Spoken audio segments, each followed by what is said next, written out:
De olho na temporada de 2022, o Corinthians monitora a situação do zagueiro Felipe, aquele mesmo que já passou pelo Timão com sucesso e que vive os últimos meses do contrato com o Atlético de Madrid. No vídeo de hoje do canal do Nicola, vou dar todos os detalhes dessa história. Quero contar também a respeito de um reforço super pretendido no Flamengo que vive péssima fase na Europa. Para completar, tem informações a respeito de um pacotão de reforços do Cruzeiro para a temporada de 2022, a promessa de um time bem forte para o próximo ano. Vou falar também sobre o Vina, o atacante, ou melhor, o jogador mais caro do futebol nordestino, que tem dado conta do recado e foi fundamental na vitória do Ceará contra o Corinthians. Para completar, o Santos, bem mais distante do risco de rebaixamento, mas com um probleminha para ser administrado. Te conto tudo isso a partir de agora.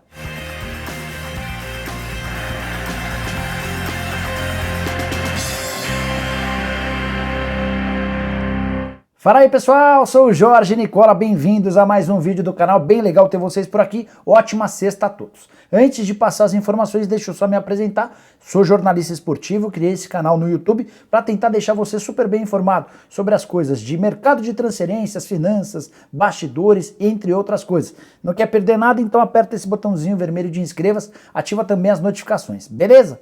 Bora começar o vídeo, não sem antes dividir um toque super importante.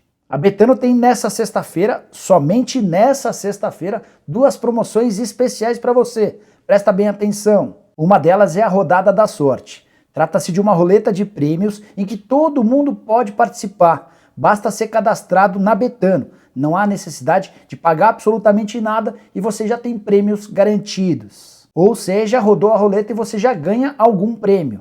Mas Nicola, que prêmios são esses? Tem rodada grátis no cassino, fichas douradas para cassino ao vivo e apostas grátis para você usar em apostas esportivas. Viu que demais? E ainda tem uma segunda promoção de depósito que é aberta para todo mundo. A promoção é a seguinte: deposite R$100 ou mais via Pix até às 20 horas, mas precisa ser às 20 horas dessa sexta-feira, hein? E ganhe uma aposta grátis no dia seguinte. Então corre! Pega primeiro o link que eu vou deixar no comentário fixo, acesse o site da Betano, se você ainda não fez o cadastro, faça o cadastro agora mesmo para aproveitar as duas promoções dessa sexta-feira, especiais da Betano. Agora sim, bora começar o vídeo com o tradicional giro de notícias. A primeira informação é de que o Atlético Goianiense não conseguiu desembarcar na cidade de Chapecó nessa quinta-feira. Tem confronto contra a Chapecoense nessa sexta-feira, depois de embarcar em São Paulo. O avião foi até Chapecó, mas ficou impedido de pousar por causa da turbulência e precisou voltar para Guarulhos. Foram 3 horas e meia entre a ida e a volta a São Paulo. O Atlético Goianiense já comunicou à CBF e aguarda por um posicionamento para saber se embarca nessa sexta-feira ou se o jogo com a Chape é adiado. Quero contar também a respeito do River Plate, que se sagrou campeão argentino nessa quinta-feira depois de fazer 4-0 no Racing. É o primeiro título do campeonato argentino do River sob o comando do Gallardo. Técnico que ganhou absolutamente tudo, eram 12 conquistas, entre elas Libertadores, Sul-Americana, Recopa, faltava o campeonato argentino que veio em grande estilo a 3 rodadas do fim da competição. E ao que tudo indica, deve ter sido o último título do Gallardo, que tem algumas propostas de vários lugares do mundo, técnico dos mais badalados e mais conceituados. Antes de encerrar, só queria contar que o Sport renovou seu contrato com Gustavo Florentin, que é o atual treinador, mesmo com a chance iminente de rebaixamento, 98% de chance, o Sport estendeu o contrato dele até dezembro de 2022. O paraguaio tem 5 vitórias, 2 empates e 8 derrotas desde que foi contratado. Para fechar o giro, quero falar sobre o São Paulo, que está mais otimista em relação à renovação do contrato com o Arboleda. Nas últimas horas, o tricolor fez a 4ª proposta. E a melhor de todas as outras 3 já haviam sido recusadas. São Paulo se comprometeu a pagar um bom aumento salarial e as maiores luvas possíveis dentro da realidade financeira do tricolor. Dá até para dizer que, ao que parece, será a última oferta antes da possibilidade de o Arboleda poder assinar um pré-contrato. Isso porque o vínculo do equatoriano com o São Paulo termina na metade do ano que vem, e se ele não estender esse vínculo até 31 de dezembro, já vai poder, a partir de 1º de janeiro, assinar um pré-contrato com qualquer rival. Bora falar agora sobre o Santos, que enfim permitiu que o seu torcedor respire aliviado. Vitória por 2-0 nessa quinta-feira contra o Fortaleza na Vila Belmiro, os 2 gols do Marcos Leonardo. Com a vitória, o Santos foi a 45 pontos e, de acordo com o matemático Tristão Garcia, tem apenas 1% de chance de rebaixamento. O único probleminha da noite dessa quinta-feira é que o autor dos 2 gols, o Marcos Leonardo, tem contrato com o Santos somente até 22 de outubro do ano que vem. Ou seja, o contrato está se aproximando do fim. Foram várias as tentativas ao longo do ano, feitas pelo presidente Andrés Rueda em relação a uma extensão do vínculo, mas o Marcos Leonardo e seus empresários têm adiado essa renovação. E aí já reacende na cabeça do torcedor santista um filme que conta com Yuri Alberto, Caio Jorge, Léo Cittadini e Robson Bambu, alguns jogadores formados na base, supervalorizados e que acabaram deixando o clube praticamente ou de graça. Quero falar agora sobre Ceará e Corinthians, mais especificamente sobre o Ceará, que venceu o Corinthians por 2-1 na noite dessa quinta-feira no Castelão, com mais uma boa atuação do Vina. O Vina é o jogador mais caro do futebol nordestino, ganha R$600 mil por mês entre direitos de imagem, luvas e salários. A renovação do contrato que aconteceu alguns meses atrás, quando ele estava em alta e era pretendido por vários clubes, permitiu que o Vina ultrapassasse o Gilberto, que era até então o jogador mais badalado e mais caro do futebol nordestino. O Gilberto, atacante do Bahia, ganha R$500 mil por mês.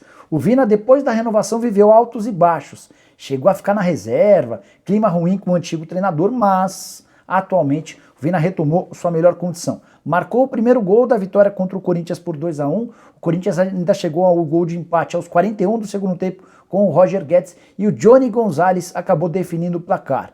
Só antes de falar sobre o jogo, contar que o Vina tem 5 gols nos últimos 4 jogos. Ele fez contra o Sport, 2 contra o Fortaleza, 1 contra o Atlético Goianiense e mais esse gol contra o Corinthians. Torcedor do Timão ficou bravo com o Cássio, acusando o goleiro de ter falhado no gol do Johnny Gonzalez. Também vi falha do Cássio. O João Pedro, que fazia uma das suas raras aparições com a camisa do Corinthians, também falhou ao permitir que o Johnny Gonzalez subisse completamente sozinho. Bora falar agora sobre o pacotão de reforços do Cruzeiro. Quem imaginou que a Raposa passaria um 2022 de muito aperto financeiro vai se surpreender.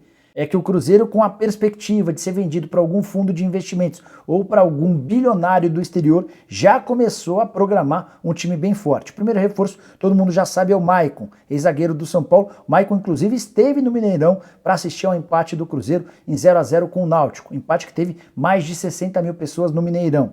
Demonstração bem grande de força da torcida da Raposa. Depois do Maicon, dá para cravar que o Alexandre Matos também está fechado, será o novo diretor executivo de futebol e é o Matos quem está tocando a busca por reforços. Foi o Matos quem conversou com o Maicon e também foi o executivo que alinhou a volta do Manuel, que pertencia ao Cruzeiro, esteve no Fluminense, ou melhor, está no Fluminense, tem sido muito pouco utilizado e vai voltar para a próxima temporada.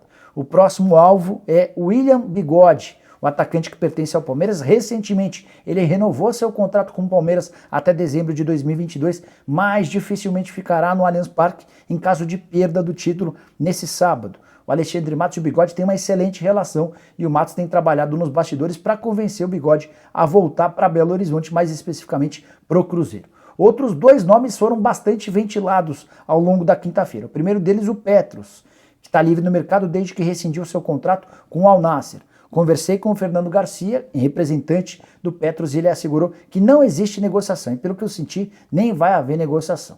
Outro nome de German Cano, que está deixando o Vasco, o contrato dele termina agora em 31 de dezembro. Entrei em contato com o Matos e o novo executivo de futebol do Cruzeiro afirmou que nunca conversou nem com o Cano, nem com qualquer representante do argentino. Quero falar agora sobre um sonho do Flamengo bem antigo e que vive péssima fase no futebol europeu, que pode até facilitar uma possível contratação. Estou me referindo a Rafinha Alcântara, meio atacante, 28 anos de idade, pertence ao PSG. Na metade desse ano, Marcos Braz e o Bruno Spindel chegaram aí para a Europa para conversar com uma série de reforços. Entre os alvos estava o Rafinha Alcântara, que nunca escondeu a vontade de defender o Flamengo. Ele é torcedor, confesso, do rubro-negro e entende que a volta para o Brasil, mais especificamente para o Flamengo, seria algo bastante interessante para a carreira dele. Não houve acordo na metade do ano por questões financeiras. O PSG estava pensando em vender o Rafinha Alcântara, o Flamengo só apareceu com uma proposta de empréstimo. Mas a atual temporada do Rafinha com a camisa do clube francês é péssima. Ele só esteve em campo em 5 vezes, com o detalhe de que a soma desses 5 jogos só dá 221 minutos. Nos últimos 2 meses, inclusive, ele só fez uma única aparição. Está completamente fora dos planos da atual comissão técnica. o que poderia facilitar uma nova rodada de negociações para janeiro de 2022. O Flamengo não esconde que gostaria de ter um reserva à altura para o Arrascaeta. Toda vez que não tem o meio atacante uruguaio, o Flamengo sofre bastante. Resta saber como solucionar a questão financeira. O Rafinha ganha por volta de 2,5 milhões de reais por mês. Salário incompatível com a realidade financeira do Fla. Haveria a necessidade de o PSG bancar pelo menos 40% dos vencimentos do jogador. Só para completar, vale contar que o vínculo do Rafinha termina em junho de 2023. Bora fechar o vídeo com uma informação exclusiva. Embora o Corinthians não vá admitir, posso te assegurar que o nome do zagueiro Felipe, ex-Corinthians, tem sido discutido internamente no Parque São Jorge. Não sei se você sabe, mas os dirigentes do Corinthians já têm a informação de que o Felipe tem contrato com o Atlético de Madrid somente até junho do ano que vem. E também chegou aos ouvidos dos dirigentes alvinegros de que a esposa do Felipe gostaria de voltar ao Brasil. A família do Felipe está fora do Brasil desde 2016, quando ele foi comprado pelo Porto junto ao Corinthians. Nessa atual temporada, o momento do Felipe não é bom. Ele está na terceira temporada pelo Atlético de Madrid e essa está muito longe das outras. Na primeira temporada, titular absoluto. Inclusive, foi relacionado e chamado para a seleção brasileira. Na temporada passada, 38 jogos. Já nesse ano, foram apenas 10 aparições, um gol e uma assistência. Perdeu espaço com o técnico Simeone, não vem sendo bastante utilizado e o retorno para o futebol brasileiro não parece tão descartado quanto poderia se imaginar. 32 anos de idade, entrei em contato com uma pessoa do staff do Felipe. Essa pessoa contou que a volta ao Brasil é complexa, haveria a necessidade de uma série de coisas e que ainda tem bastante tempo até a resolução desse problema. Mas na verdade não tem, né? Porque a partir de 1º de janeiro o Felipe já pode assinar um pré-contrato, mas pelo que eu entendi, a estratégia do Felipe e dos seus representantes, entre eles o Juliano Bertolucci, é de levar ou deixar essa definição para o mais perto possível do fim do contrato, para ver que propostas podem aparecer, que clubes vão estar interessados até que o Felipe tome sua decisão. Voltar ao Brasil, mais especificamente ao Corinthians, não pode ser descartado, mas hoje parece algo um pouco mais complicado. Só para arrematar, bora contar sobre os números do Felipe pelo Timão? De 2012 a 2016 foram 110 partidas e 8 gols marcados. Bom, pessoal, eram todas essas as várias informações dessa sexta-feira. Espero que tenham curtido o vídeo e deixem like por aqui. Quem ainda não se inscreveu, aperta esse botãozinho vermelho de inscreva-se. Só mais 2 recados. Programa do Nicola nessa sexta a partir das 7 da noite. E você também deve se inscrever no canal de cortes do Nicola. Vou deixar o link na descrição para você ir lá, se inscrever. Nicola, mas por que eu preciso me inscrever no seu canal de cortes? Às vezes você perde uma live, às vezes perde algum vídeo. Lá eu separo os melhores trechos dos programas e dos vídeos para que você possa assistir. Fechado? Abraço, tchau!